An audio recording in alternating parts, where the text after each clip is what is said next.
terlalu tergantung ke YouTube ya. Jadi YouTube ini ada dua ya. Teman-teman jangan merasa pesimis sih yang punya YouTube ya. Jadi bagi pemula saya memberikan pesan jangan ragu-ragu untuk melihat YouTube, tapi selektif ya. Mana konten-konten yang kira-kira logis, masuk akal itu yang diikuti. Jangan nggak logis. Misal ADG 3 kilo per hari nggak ada gitu. Jadi yang logis, karena edukasi dari YouTube juga luar biasa. Terus terang jujur saya 90% belajar dari YouTube.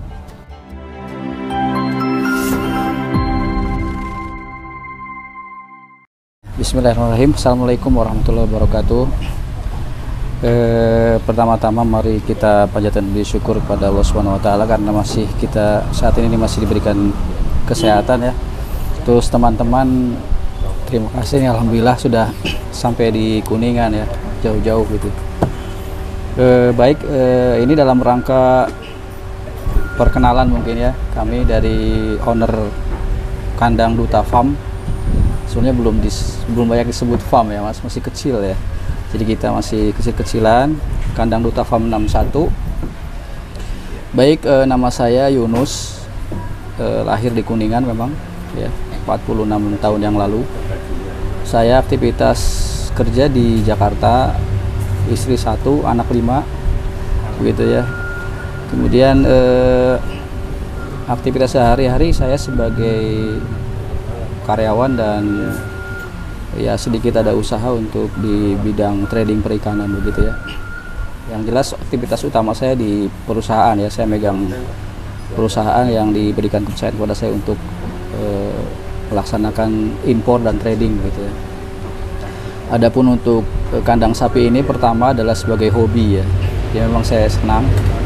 Yang kedua saya niatkan untuk ibadah, dalam artian tidak terlalu mengejar profitable ya, karena sapi ini memang hanya momentum aja, hanya event untuk adha aja begitu ya. Jadi saya pertama adalah hobi, yang kedua adalah berniat untuk ibadah, memberikan sebuah hewan yang kualitas maksimal dalam rangka ibadah kurban. Kemudian yang paling utama lagi adalah sedikit berbagi, membuka lapangan kerja untuk masyarakat sekitar ya, terutama daerah kelahiran saya. Dengan adanya kandang pastinya sedikitnya 10 atau 12 orang bisa bekerja begitu ya, dengan adanya kandang ini begitu. Kira-kira seperti itu ya pembukaannya. Nah, berdirinya kandang ini baru 3 musim, jadi 2019 ya. Saya mulai bangun itu di bulan Oktober ya, bulan Oktober, kemudian selesai bulan Januari, masuk sapi bulan Februari. Itu musim pertama musim adalah yang depan itu tadi teman-teman sudah lihat, yang 30 ekor limosin. Nah, itu dari mana foundingnya dari saya dan ada satu teman, salah satunya ikut sekarang, Pak Surikno. Jadi dan ada lagi yang lain, 3 orang. Kalau Pak Surikno ini support dari sisi pengadaan sapi. Kalau yang satu teman lagi dari investasi untuk infrastruktur ya, kandang. Jadi bukan saya sendiri ya, karena besar itu biayanya. Jadi tahap pertama itu yang depan 30 ekor. Kemudian musim kedua kita coba beli tanah di belakangnya yang untuk Bali. Bali itu populasinya 54 ekor yang di belakang. Karena dia lebih kecil, jadi saya bikin space-nya 1 meter per ekor. Ke belakangnya cuma 2 meter. Jadi yang belakang itu masuk 54 ekor. Itu musim kedua. Nah, musim ketiga kita beli di sebelahnya itu yang tadi untuk nimbang, untuk treatment pakan, untuk treatment kohe. Kita lagi coba bikin ini kompos ya. Ada bak-bak tuh kalau tadi lihat. Kemudian di depan nanti dibikin gazebo untuk tamu. Jadi tamu nanti masuknya lewat timur, tidak langsung ke kandang gitu. Situ dulu. Sementara itu kendala sebagai pemula lagi. Ya, pasti. Jadi kita awal-awal terlalu bukan terlalu cepat ya, terlalu terburu-buru ya, semangat. Jadi karena pengen cepat, tapi ada hikmahnya juga. Kalau nggak cepat ya nggak mulai-mulai begitu ya. Jadi kendala pertama adalah di infrastruktur saya yang depan itu terlalu mewah ya. Itu saya hampir infrastruktur dengan pengadaan sapi itu sekitar 800 juta itu di depan itu.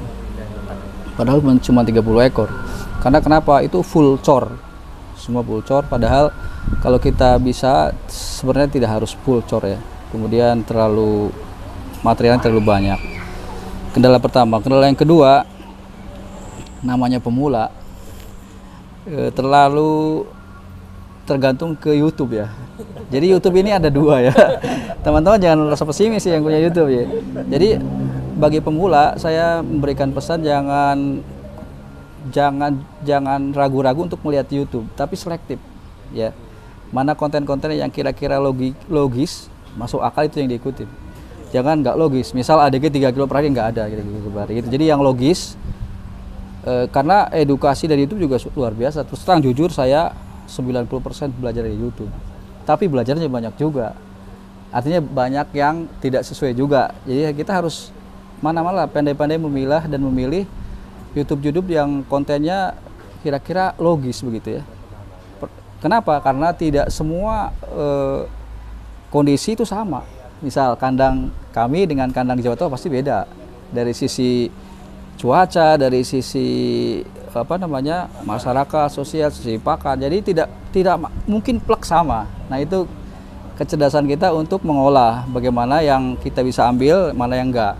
Misal di tempat saya banyak sekali ampas tahu, di tempat Mas Revan mungkin nggak ada. Nah, itu nggak sama begitu ya. Jadi pesan saya ya itu. Kemudian yang kendala yang kedua, saya di pedet belum mampu ya. Jadi saya pernah nyoba pedet yang kecil itu mati Mas. Ya pedet. Jadi saya terus terang tim saya belum mampu untuk menghandle pedet, itu kendala kedua. Saya pernah ada yang ambruk sampai mati itu 2 ekor. Jadi saran saya dipelajari lebih maksimal dulu baru memasukkan sapi atau baru berternak gitu ya.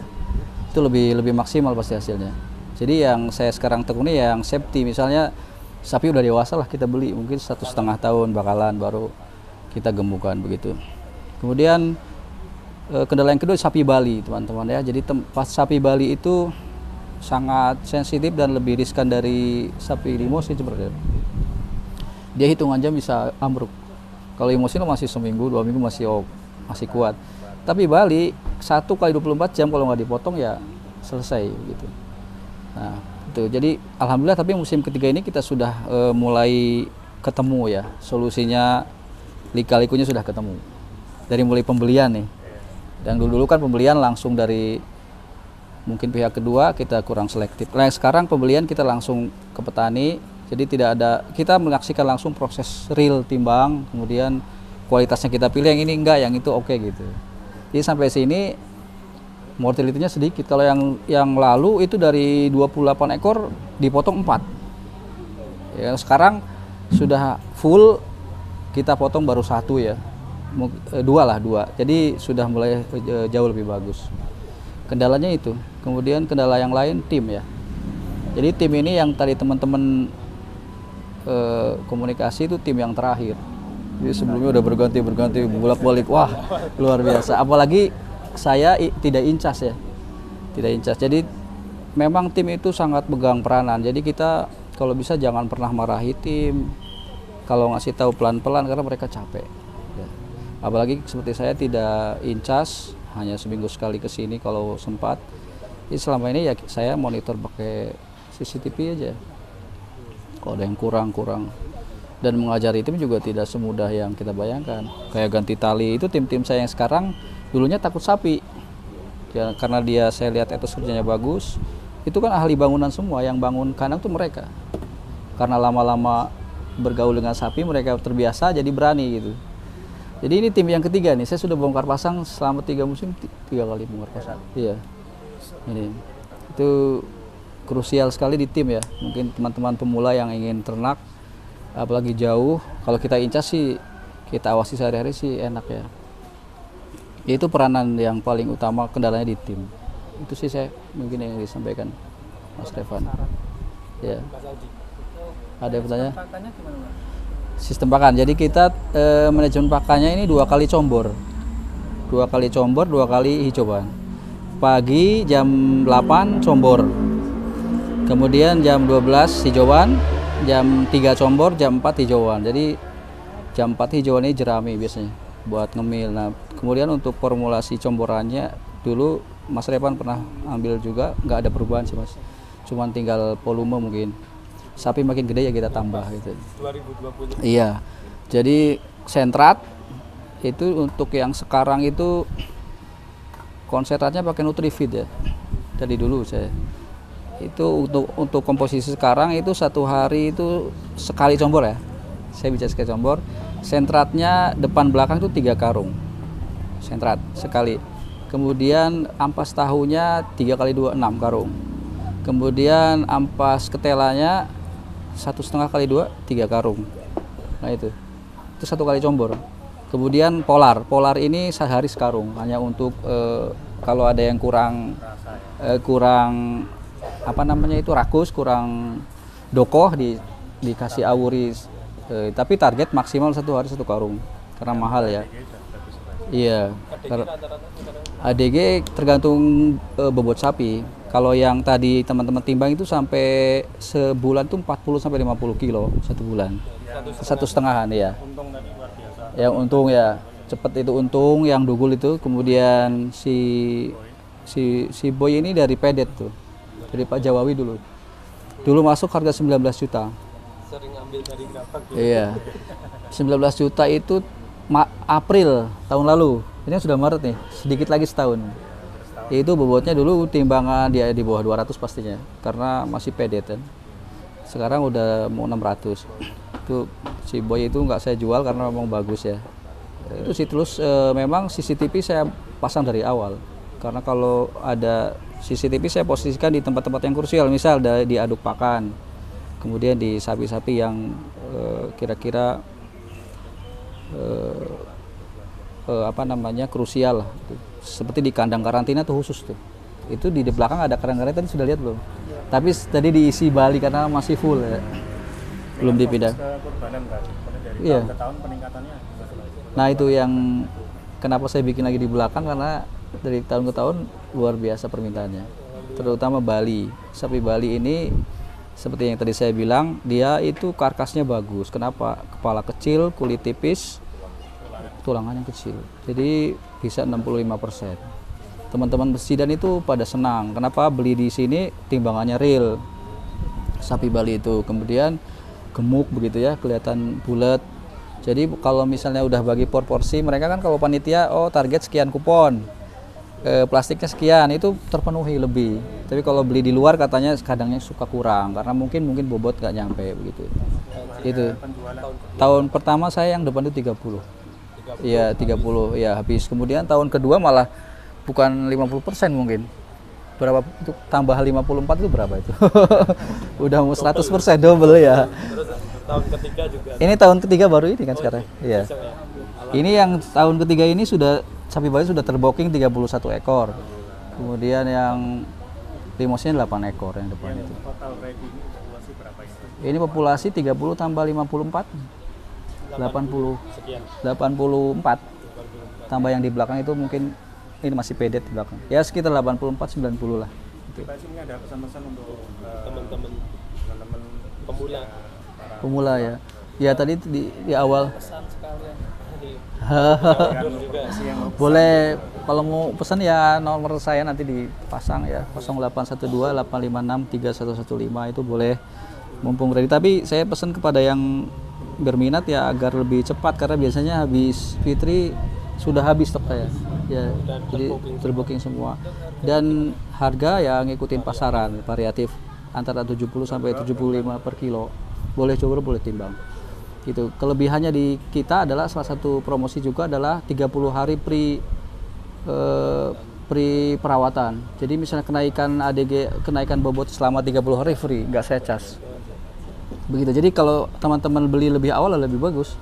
Misalnya belinya H-30 dengan harga sekian, bobotnya 300, kenaikannya 320 ya kita tidak hitung. Iya free. Jadi free ya itu kelebihannya makanya cepat habis gitu kan. Baru pertama dapat promosi kurang lebih 3-4 bulan berarti. Artinya kalau beli sekarang ngikutnya enggak, nanti dealnya 30 dealnya. Oh, gitu aja. Iya, Sebulan ya, iya sebulan, free-nya sebulan. promonya Free sebulan. Iya. Makanya rata-rata di saya H-30 udah habis biasanya. Jadi teman-teman 30 hari itu tinggal fokus teman-teman nih. bagaimana merawat sapi bagus, kebersihan bagus, sehat. Kemudian satu lagi promosi di saya ini rahasia sebenarnya, tapi nggak apa-apa deh. Semua sapi yang saya kirim kalau ada kendala saya ganti full. Misal pernah ke Cirebon, ketika di jalan karena saya sewa mobil terpeleset, cedera, saya ganti yang sama. Limosin harga segitu sama dengan itu, di kemanapun kita kirim kita ganti. Terjamin. Iya terjamin, monggo gitu. Garansi sampai dengan hari pemotongan begitu ya.